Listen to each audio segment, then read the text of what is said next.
What's up, Tailgaters? My name is Tailgate Nate. Welcome back to my channel. A couple things I would like to address. I've made some improvements in the channel. One, I have a microphone now, so you can tell me how the audio sounds with that. Also, I'm on a new laptop, so videos should be a little bit higher quality and things like that. So just things I wanted to make you aware of. And hey, thank you guys for clicking on the video. If you enjoy, leave a like. Also consider subscribing if you're new here. Also ring that bell because for the next 13 weeks, almost every single day, there's going to be college football content out for you guys. I'm going to be rolling out videos this summer. It's going to be a lot of fun. You do not want to miss anything coming this summer. Also, hey, feel free to leave comments down below. I try to read every single one. Your input means a lot to me. You can also leave your top 25 poll down in the comment section if you would like, because today that's what we're doing. I'm giving you my post-spring top 25 poll for the 2021-2022 college football season. You guys know how this works. We're going to go 25-1. Again, the spring has been a lot of fun, actually. College football seems to be back in full swing, looking like we're going to have a normal season. 25-21 you see on the screen right now. The trends that you see over there are based off of the poll I did in March, my way too early poll. You'll see one team did drop out, and that is Ball State. Just the teams on this list, simple enough, are better than Ball State, at least from what I have seen thus far. Ball State could be a top 25 team later in the season, but as of right now, in my opinion, they are not. Ole Miss dropped 2 spots from last time. They are at 25. Still a very, very good team, though, in my opinion. You look, Ole Miss returning a lot of really, really good talent. And they should be a very good team this year. I don't have much to say about Ole Miss. They look much like the team they were last year with some improvements here and there. Of course, they're going to be missing Elijah Moore. That's going to be a huge loss for Ole Miss. But other than that, I think they're doing just fine. Jerrion Ealy back there at the running back position. Quarterback, you're going to have Matt Corral. Could become a household name. And then on the defensive side, if they can make some improvements there, I think they're going to be doing just fine. Arizona State is a team that was not ranked in my last poll, but they are on here now. For Arizona State, I really like the way that they've played this spring. Really, really good running backs back there. I know Demetrius Flowers transferred out, but regardless, Arizona State still a great team, not losing a whole lot. I believe they are 11th in returning production. So Arizona State's going to be a team you got to watch, a really underrated team in the Pac-12, as well as the Washington Huskies. They signed the #1 pocket passer in the recruiting rankings coming out of high school. So Washington should find him useful. They also got Patrick O'Brien, an experienced quarterback from Colorado State, should find use for him as well. Washington has a really great group of guys surrounding the quarterback position and even on the other side of the ball. An incredible defense over there for Washington. So both those teams from the Pac-12 are teams you're going to want to watch. 22 is Texas. I just want to I want to pull my hair out every time I talk about Texas, because you never know what Texas is going to do. And we've been overhyping Texas for so many years. Is this finally the year they break out? Maybe not. They have a new head coach now with Steve Sarkisian. Can he turn the program around? Probably not in his first year. Texas said the Tom Herman experiment didn't go as planned, so they brought in Sark. And who's going to fill in that gap for Sam Ehlinger? I don't know. There are a lot of questions about Texas for me on both sides of the ball. I still think they're going to be a solid team as they have a lot of nice talent, so they are at 22. 21 is Coastal Carolina, and what bad things can you say about this team right now, right? Maybe filling in that running back hole is going to be difficult. CJ Maribel is gone, and that is going to hurt. But they still have a lot of great talent. Grayson McCall there at quarterback. Lots of outstanding surrounding talent as well at the wide receiver position, including tight end Isaiah Likely, who was one of the most untalked about players in all of college football, but he should be. On the defensive end, that linebacking group is absolutely amazing. They're going to have another fantastic season in my mind. They're at number 21. Moving on into the top 20, at number 20 is Penn State. They move up 4 spots. I've changed my opinion about Penn State. I think Penn State's going to be really good this year. Maybe not as good as they have been in the past couple years, but they're still going to be a really good team. You lose a lot of talent if you're a Penn State fan, and I think you recognize that you're losing a lot of talent. But you also have a lot of talent coming back as well. And for the Penn State faithful, this is going to be quite a season for you guys. Can you turn it around, or will Penn State just fall off again? I think Penn State's going to turn it around. They have too much talent not to do so. Otherwise, they're at number 20. Same kind of goes for LSU. They dropped 4 spots. I had them at 15 last time. I put them down at 19. There's uncertainty in my mind with LSU. They're returning quarterbacks, which is great. The running back position, again, probably might need to get figured out, as well as the wide receiver position, because you lose Jamar Chase and some other weapons. Terrace Marshall gone as well. But you still have probably the best defensive back in all the nation, and that's Derek Stingley. He is phenomenal. And he had a really good spring as well. But no true one quarterback has emerged. There's some other pieces on defense they got to fill in. So will LSU rebound this year from last year? Yes, absolutely. Are they going to be contending for another national title? I don't think so. There would have to be a lot of magic happen in my mind, at least for LSU to do that. So they're at number 19. Number 18 is Iowa. A lot of people seem to be talking about Iowa in a really good light. And I mean, for good reason. They had one of the best defenses in the nation last year, and they're returning quite a bit, but they're also losing quite a lot. Offensive linemen are leaving Iowa. They're going to have some holes to fill in on what was a pretty good offensive line last year. Same on the other end with the defensive line. Have some really nice players leaving the defensive side as well. And you also have Mekhi Sargent gone at the running back position. Tyler Goodson is still there, but Spencer Petras is still developing from last year. Now, he wasn't bad last year. He just was decent. Wasn't anything special. So can Iowa improve on that? I would think so. They could make some noise in the Big Ten, but it might be a long shot for them to contend in the playoff. Miami is at number 17, and they dropped 3 spots. And for one reason only, it's the health of De'Aaron King. He should be ready to go by the time the season has started, but there's a possibility that he might not. And of course, they play Alabama week 1, and they're probably already going to be 0-1 to begin the season, more than likely just with the way that Alabama has been looking this spring.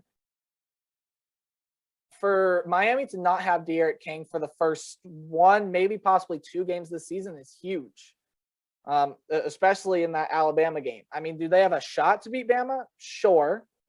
Everyone has, with respect, a shot to beat Bama. That's probably going to get some hate in the comments. But, I mean, for Miami, yes, they absolutely have a shot. Is it a huge shot? No, it's not huge at all, even with De'Aaron King. But without De'Aaron King, it's almost impossible. Now, they're not losing a lot of talent. They should be really good this year, and they've been one of the programs that have been on the rise. It's just that health about De'Aaron King that worries me. Number 16 is Louisiana, and, I mean, what bad can you say about this team? They got to fill in the running back position because Trey Regis and Elijah Mitchell are gone. That's fine. Louisiana should be fine. It was a team that was really reliant on the pass last year. Again, not denoting Elijah Mitchell and Trey Regis. They were absolutely phenomenal last year as well. And then for a team that beat Iowa State last year, they're going to look to do it again. They play Texas. Should be an interesting matchup there in week 1. Louisiana, in my mind, is the second best group of 5 team, period, without a doubt. This is a phenomenal team, and I can't wait to see what they do in 2021. Number 1 in returning production. It's going to be a good season for the Raging Cajuns. Number 15, I have USC as we move into the top 15. A couple questions I have about USC, though. Is their defense going to be good enough? And I think their defense is going to write the storyline for this season. We know what they can do on offense. Keaton Slavis, they Malapai, other running backs back there. They did lose Stephen Carr, but I think they're still going to be fine. Drake London, along with another wide receiver out there and other weapons just surrounding the offense. And they have a pretty solid offensive line as well. Again, it's that defense. I saw a little improvement this spring, but not enough to really catapult them up the rankings like another Pac-12 team did, which you're going to see here in a little bit. I've already said it. The defense is going to write the storyline for the season. If they play really well, USC could contend for a playoff spot. If they play not so well, USC could find themselves in another disappointing season. This probably is one of the best teams that USC, though, has had since their Rose Bowl appearance against Penn State, in which they won that game.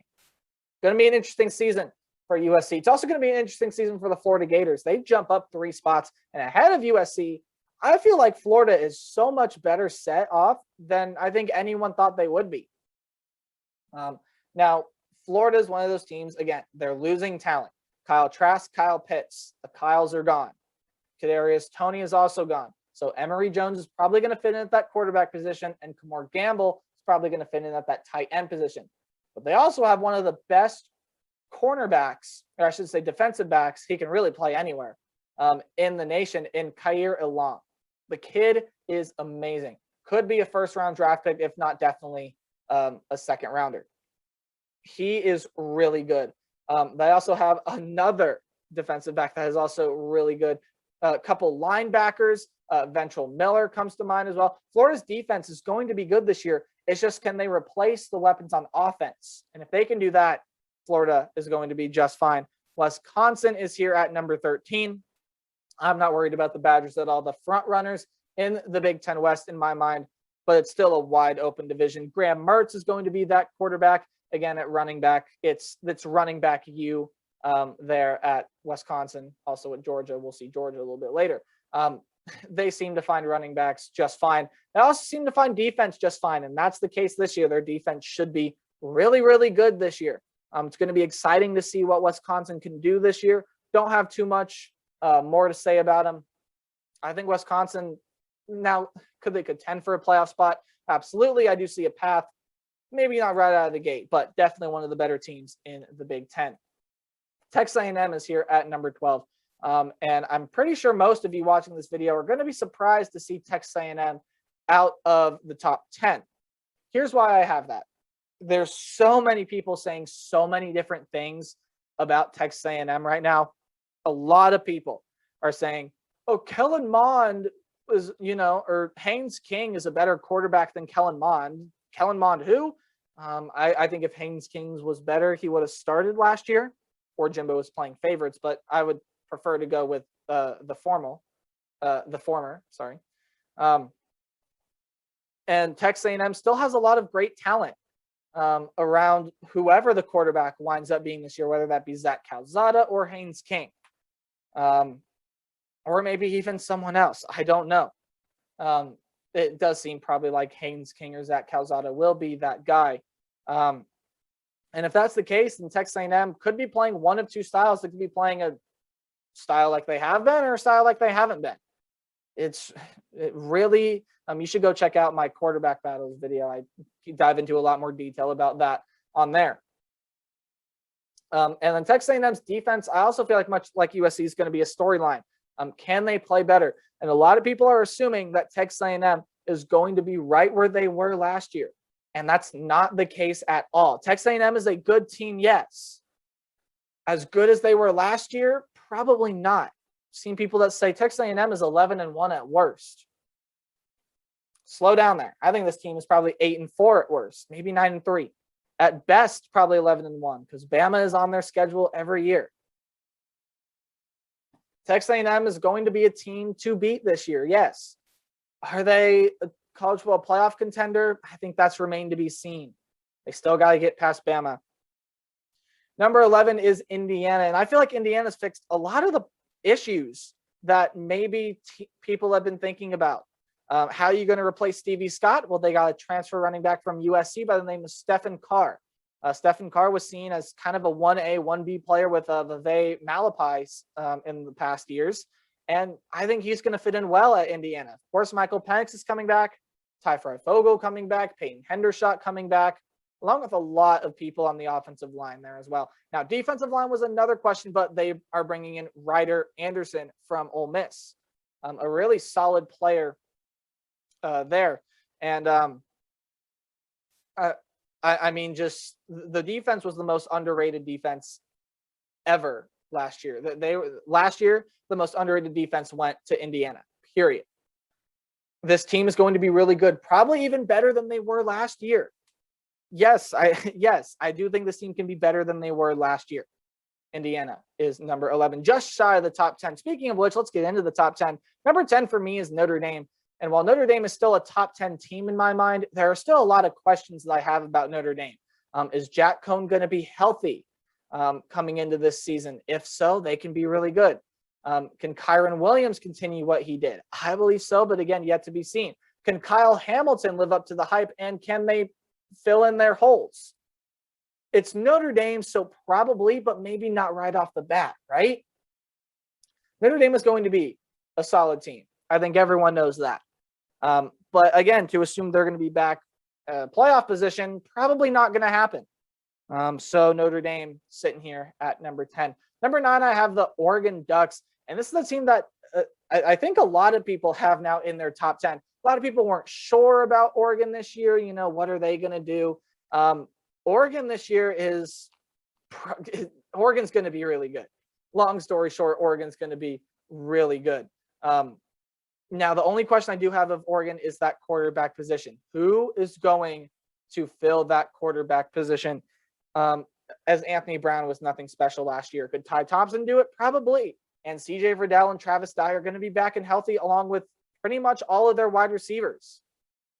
Oregon is going to be dangerous this year. That game with Ohio State looming ever closer. Cincinnati is number 8, and if you do not have if you have a top 25 right now, and you have Cincinnati on that top 25, good for you. If you do not have Cincinnati in the top 10, you're just flat out wrong.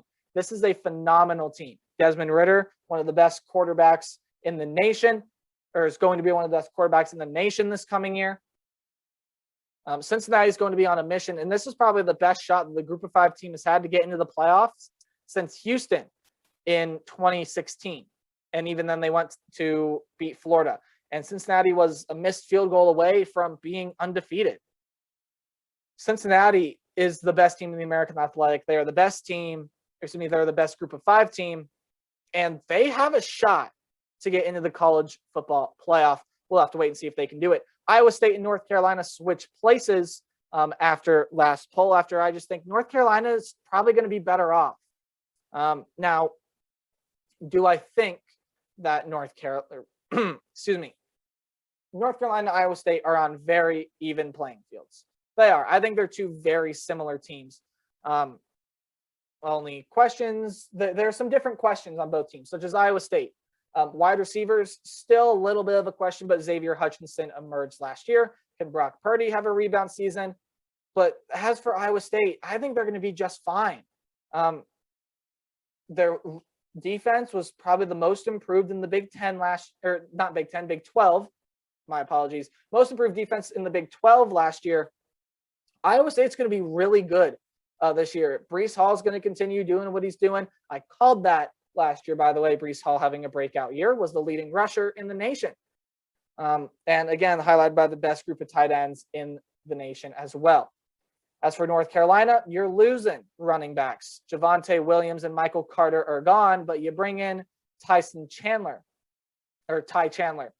from Tennessee, who was kind of a 1A, 1B rusher with Eric Gray. And of course, Daz Newsome is gone, but I think they're going to be just fine. A couple guys on the defense leaving as well, but Mac Brown's done a phenomenal job. Sam Howell's going to lead this team to do incredible things, and they could be a player in the college football playoff. Again, we'll have to wait and see. Now, for the top 5, you should have the same 5 teams I do. And I mean, it's pretty much a requirement at this point. If these 5 teams are not in your top 5, your top 25 poll needs to be reevaluated, and you need to reevaluate your decisions.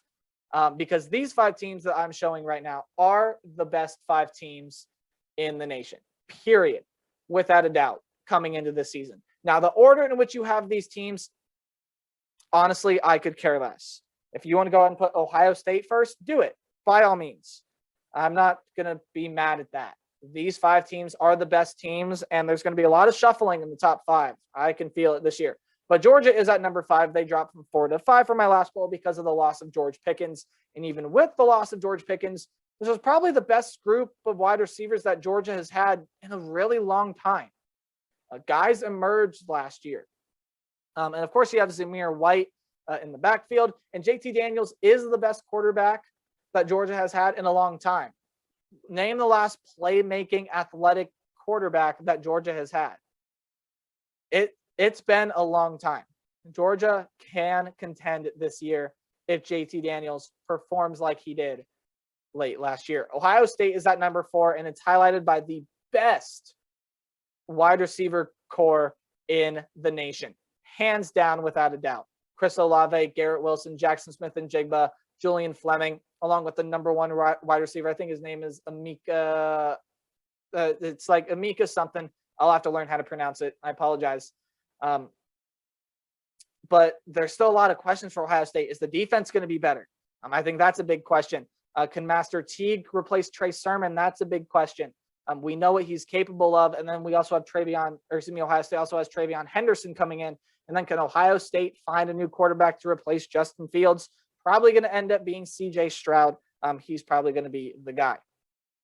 Clemson is at number 3. And we all know that DJ Uiagalelei is going to be amazing. We saw what he could do last year in his 2 starts when Trevor Lawrence was out, put up almost 900 yards in those 2 starts combined.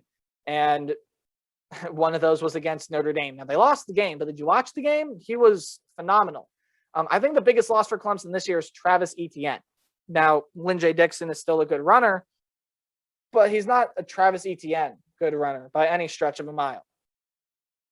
Clemson's going to be good, and they're really set on the defensive end, but can their offense find some replacements and get healthy? And I'm pointing that out to Justin Ross. If Justin Ross can get healthy, Clemson's going to be a juggernaut yet again this year. We're going to skip over Oklahoma just for a little bit and talk about Alabama because there's not much to talk about with Alabama. Bryce Young looked incredible in the spring game.